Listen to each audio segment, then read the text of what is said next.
If you are a mariner or a seafarer who wants to know more about the International Chamber of Shipping or the ICS, or you have been asked questions regarding ICS in your oral examination, here is the video on it. The ICS is the International Trade Association for Merchant Ship Operators. ICS represents the collective views of the international industry from different nations, sectors and trades. ICS memberships comprises national ship owners associations representing over half of the world's merchant fleet. A major focus of the ICS activity is at the International Maritime Organization or the IMO.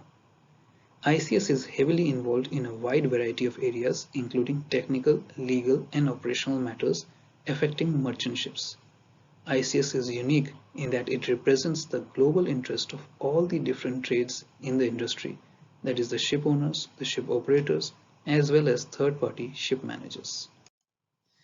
ICS has consultative status with a number of intergovernmental bodies which have impact on shipping. Its close ties with IMO stretch back to this body's inception in 1958. Other partners include the World Customs Organization, the International Telecommunication Union, the UN Conference on Trade and Development, that is the United Nations Conference on Trade and Development, and the World Meteorological Organization. ICS also enjoys close relationships with industry organizations representing different maritime interests such as shipping, ports, pilotage, oil industry and insurance, and classification societies responsible for the surveying of ships. ICS is committed to the principle of maritime regulation being formulated at an international level. Shipping is by nature international, so the regulations that apply to a ship when it sails, say, from Buenos Aires in Argentina must apply equally when it arrives in Brisbane in Australia. The alternative to an international system of shipping legislation would be a chaotic web of local rules and regulations that would result in commercial distortions and mass economic deficiencies. The objective of ICS is the maintenance of a sound, well-considered global regulatory environment in which well-run ships can operate safely and efficiently. The aim of the ICS is to promote the interest of ship owners and operators in all matters of shipping policy and ship operations. To that end, the ICS encourages high standards of operation and the provision of high quality and efficient shipping services. ICS strives for a regulatory environment which supports safe shipping operations, protection of the environment, and adherence to internationally adopted standards and procedures.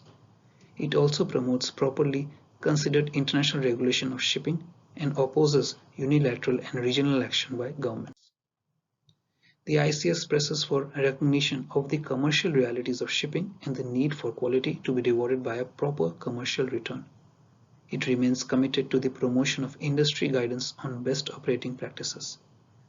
It also cooperates with other organizations, both intergovernmental and non-governmental, in the pursuit of these objectives.